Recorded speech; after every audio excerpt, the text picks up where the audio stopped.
बुढ़ापा एक कड़वा सच है।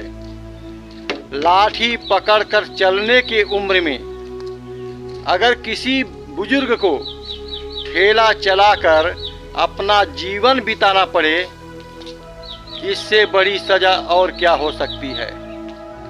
ऐसी स्थिति जिसकी होती है तो लोग कहते हैं कि बेटा नालायक है, बेटा साथ नहीं दिया। यह बात सच है, लेकिन यह भी बात सच है कि हो सकता है उस बुजुर्ग के जीवन में बेटों से सुख पाने का कोई अच्छा कर्म ही ना हो। बड़े भाग्य से अच्छे बेटे मिलते हैं, सच्चे सपूत मिलते हैं जो बुढ़ापा का समय अच्छे से गुजर जाए। आइए सुनते हैं एक सच्ची घटना। जिनके 4 बेटे थे और एक बाप, 5 लोग शहर में बहुत अच्छी पैसा कमाया करते थे और पैसा कमा करके बहुत आगे बढ़ गए।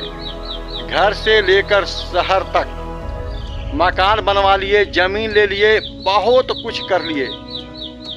जब बच्चों की शादी हो गई, बच्चों की बहुएं आ गई, तो घर में महाभारत छिड़ गई। जब घर में महाभारत छिड़ जाती है तो खुशी वहां से खत्म होने लगती है, धीरे धीरे खत्म हो जाती है। घर घर की कहानी क्या कहूँ।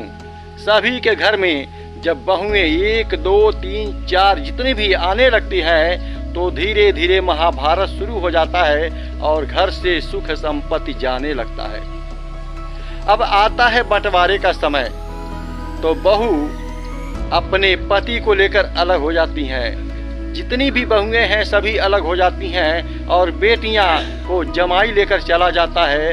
अब बच जाते हैं माँ बाप, जिनकी अवस्था बुजुर्ग की होती है, जो उस समय कुछ करने के लायक नहीं होते हैं, सिर्फ बेटों का सहारा होता है।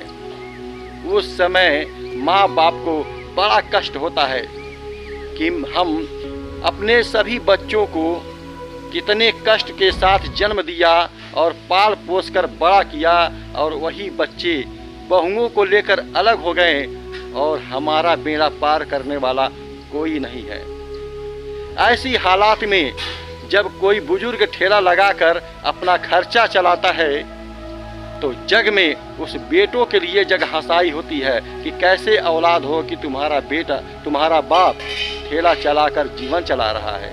जब उस बुजुर्ग के 4 बेटे अलग हो जाते हैं तो इनका खर्चा कोई नहीं उठाता।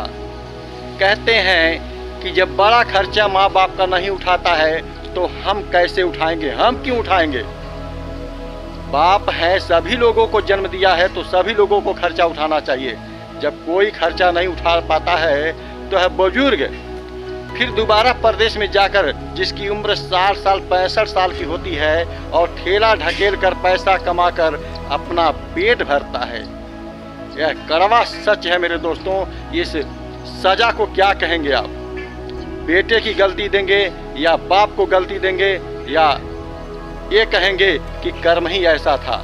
लेकिन कहा जाता है मेरे दोस्तों, जिनके कर्म अच्छे होते हैं उनके बच्चे लायक उत्पन्न होते हैं और बुढ़ापा आसानी से गुजर जाता है।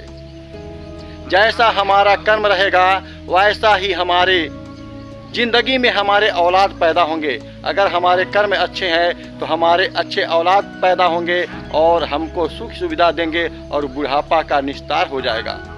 लेकिन जब हमारा कर्म ही नहीं सही होगा तो बेटे बेटियां कहाँ से सुख देंगे। इसलिए अपने कर्मों को सजाना चाहिए। कर्मों को लोग सजाते नहीं है, कहते हैं कि माँ बाप गलत हो गए, बेटा बेटी गलत हो गए। जरा एक बार अपने जिंदगी में झांक करके देखिए कि आपके जीवन में 100 में कितना परसेंटेज अच्छे कर्म हैं और कितने परसेंटेज बुरे कर्म हैं। इसी से आप अंदाजा लगा लीजिए कि आपके कर्मों के अनुसार भगवान आपको औलाद कैसा देगा। लगाइए हिसाब। लेकिन सभी लोग अंधाधुन होकर के कर्म करते रहते हैं, लेकिन अपने जीवन में झांक करके यह नहीं देखते हैं कि हमारा गलत कर्म और अच्छे कर्म कितने परसेंटेज में है। अगर आपका अच्छा कर्म प्लस में होता जा रहा है तो आप और अच्छा कर्म करके प्लस में करते जाइए। आपका जिंदगी, आपका बुढ़ापा का निस्तार हो जाएगा। लेकिन आपका कर्म गलत है, माइनस में जा रहा है, तो और माइनस में गलत कर्म करके मत ले जाए। गलत कर्मों से अपने आप को मोड़िए और अच्छे कर्मों को सजाकर अपने जीवन में प्लस करते जाइए। तभी आपका बुढ़ापे का निस्तार हो सकता है। ज़्यादा क्या बोलें, थोड़ा लिखना अधिक समझना। एक कहावत है, हर वीडियो में मैं बताता हूँ कि जो इतने में समझे उसे मर्द कहते हैं और जो इतने में समझे उसे वर्ध कहते हैं, यानी गंवार कहते हैं। वाणी को यहीं विराम देते हैं। वीडियो अच्छी लगी हो तो चैनल को सब्सक्राइब, वीडियो को लाइक और शेयर करें।